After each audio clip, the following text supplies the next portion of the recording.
9 o'clock, there we go.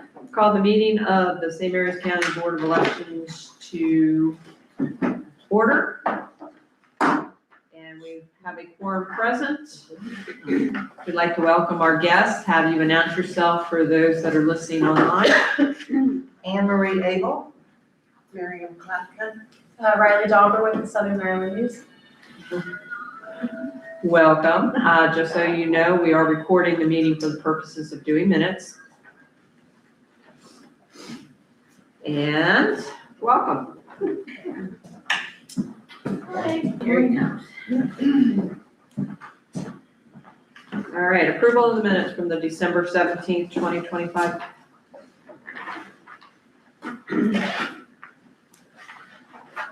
You get a motion to approve those? I'll make a motion. Thank you, Darlene. Can I get a second? I second. Thank you, Ann.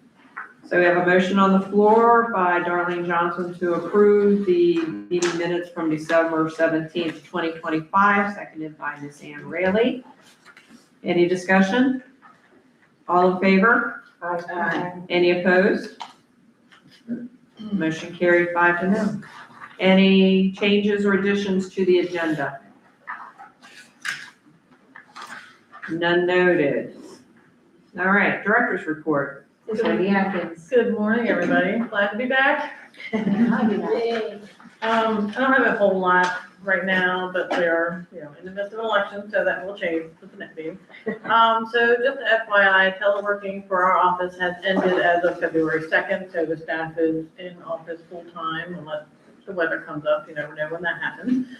At the January 22nd state board meeting, there was a new policy adopted, and I gave the board members a copy of the new policy, that they want us to report to you all every month with our election judge vacancy report. And the policy was required to start February 1st, so this is our first meeting. And the vacancy report should be statistical report, which includes the polling place and party breakdown by each election judge type. So as of today, for February, we are all vacancy because we are just starting to assign all of our election workers to our database. So I will have a more in-depth vacancy report for you at the next meeting, which will be in April. But as of right now, everything is vacant because Brandy's still working on assigning all of our election judges. And we are trying a new election judge app, which is going to help manage all of our election judges. It's new, so it's a work in progress.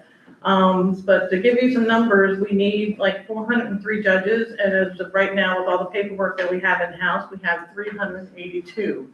So right now, we only need about 21 judges to 25. Again, that will change on a daily basis, as you know. They sign up and they drop off, and they sign up and they drop off. But we're gonna actively start recruiting, as we always do. But this will be a monthly new report for you all to hear as of this date, okay? I've given you the latest public candidate filing report, and I've given our audience one as well. This is as of this morning, so there's some changes.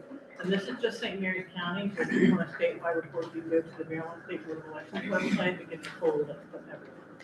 Our filing deadline is coming up next Tuesday, so that is our candidate filing deadline, and we will be open until 9 p.m. for everybody that wants to come in and file. Hurry up. Just kidding. The other handout that I gave you is a precinct voter count. This is the latest and greatest voter registration numbers. We have reached 79,000 people. We get close to 80. So hopefully we'll make that with the next election. We'll see. The ethics report. I wanted to remind you all that if you haven't already done so, make sure you file your ethics report by April 30th. You want to get an Instagram. They're never fun. And that's all I have. All right, thank you. Old business, our 2026 polling place plan. So the state board had their meeting on December 4th, 2025 to approve most of the county's polling place plans, and ours was one of them, and they have approved our plan as presented. So we're moving forward with our precinct that we had in 2024 to 2026. Nothing's changed, which is great. Awesome. All right, new business. Our wonderful postal service. I've given you all a copy of the press release that the state board has sent out, and we're gonna piggyback off that as well.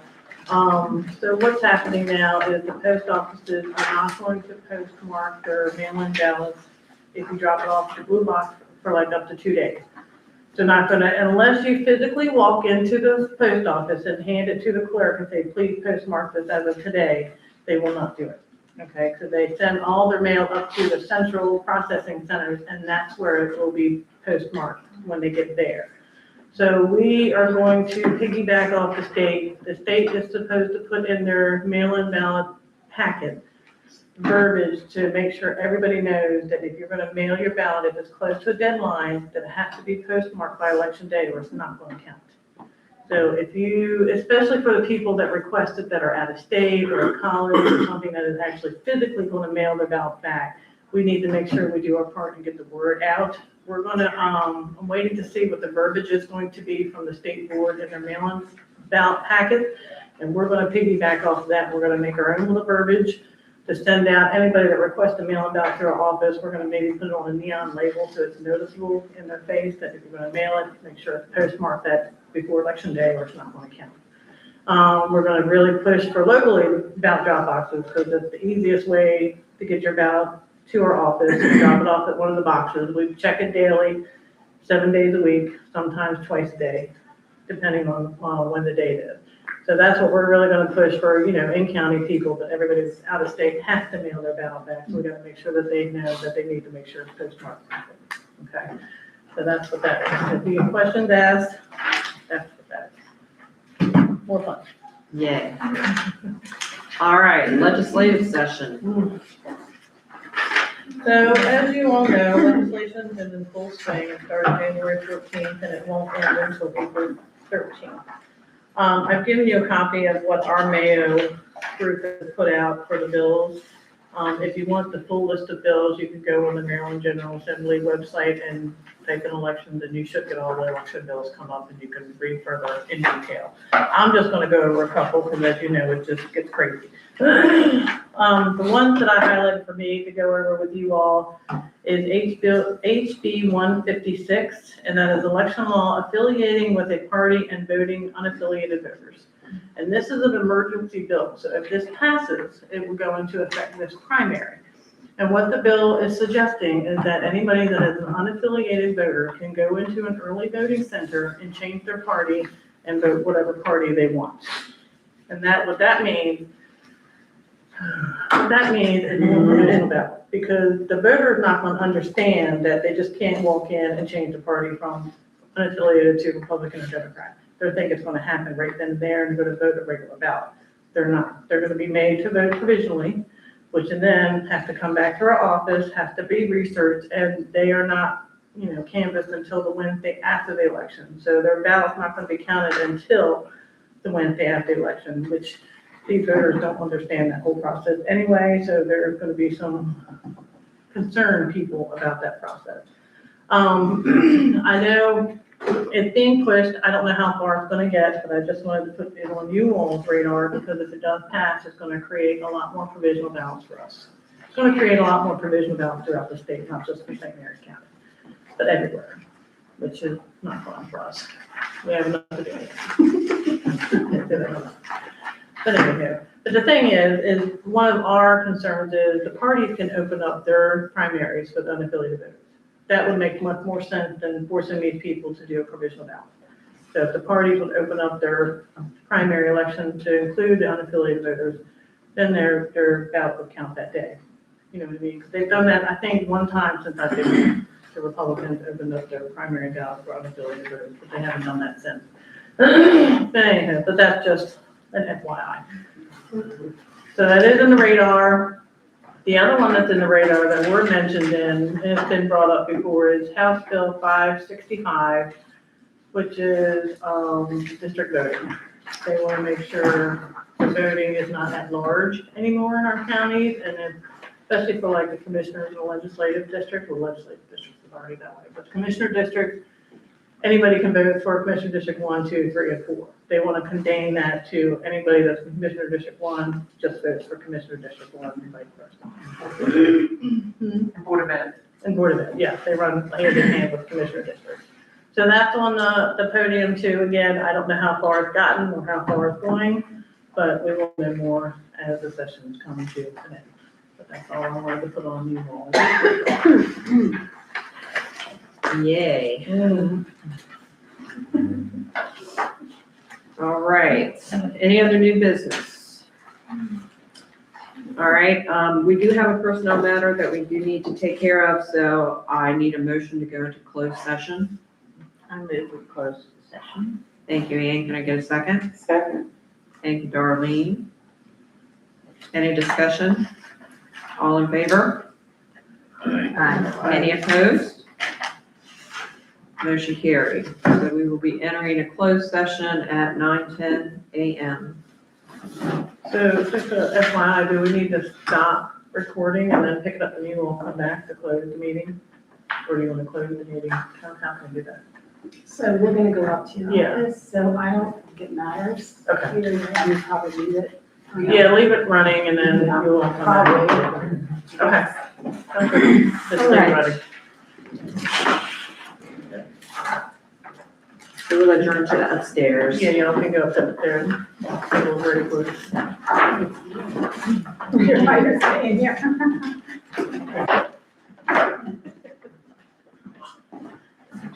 Take your time, don't Is your choice. See you in a bit. I might have to sign it in.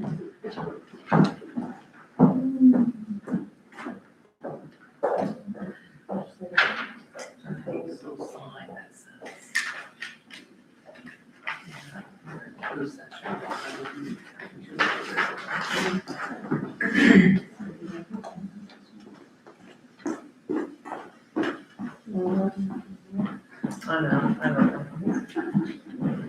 There's so many of them on here that are crazy. No.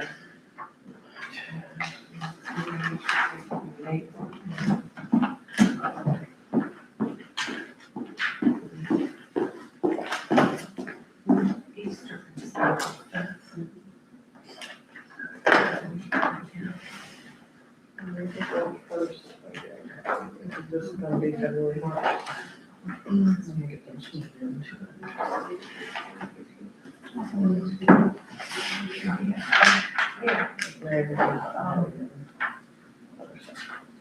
I'm sorry, because I forget this time of year, there's things that on each other. They plan, yeah, they plan, there's some time to go.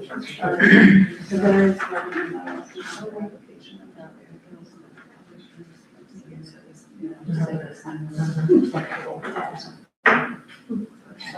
for every training or any time of block. And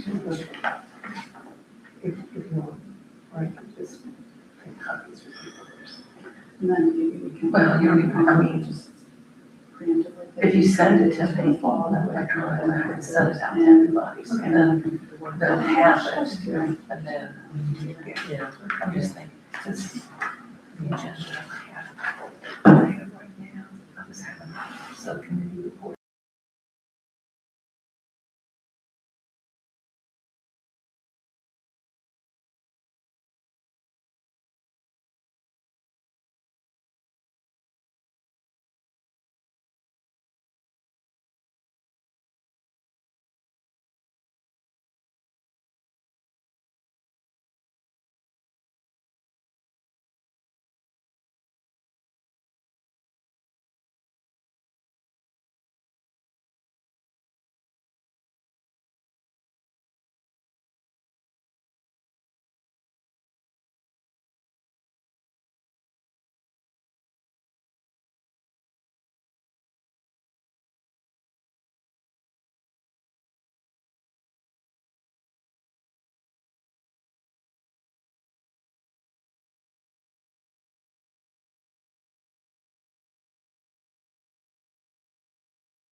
Oh, okay, you're the other, yeah.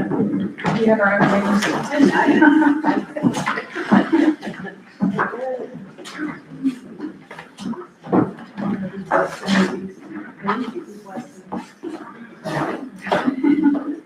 So we made the motion upstairs to close the closed session, and bring it back to the open session.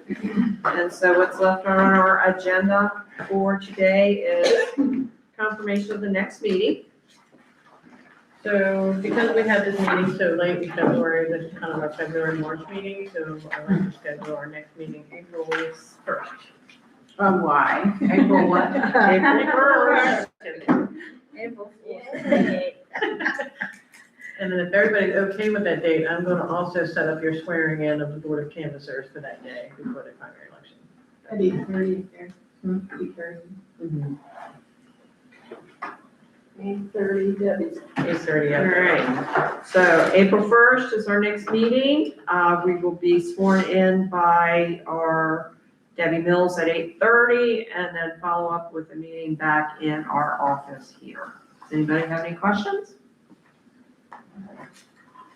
So go over there first. Yes, ma'am. All right, and so need a motion to adjourn. Courthouse. Oh, the courthouse Make a motion to adjourn. meeting. Thank you, Jack. Can I get a second? I'll second. Thank you, Mary. All right, we have a motion by Mr. Jack Payne to close the meeting, seconded by Mary Coombs. Any discussion? All in favor, say aye. Aye. Any opposed?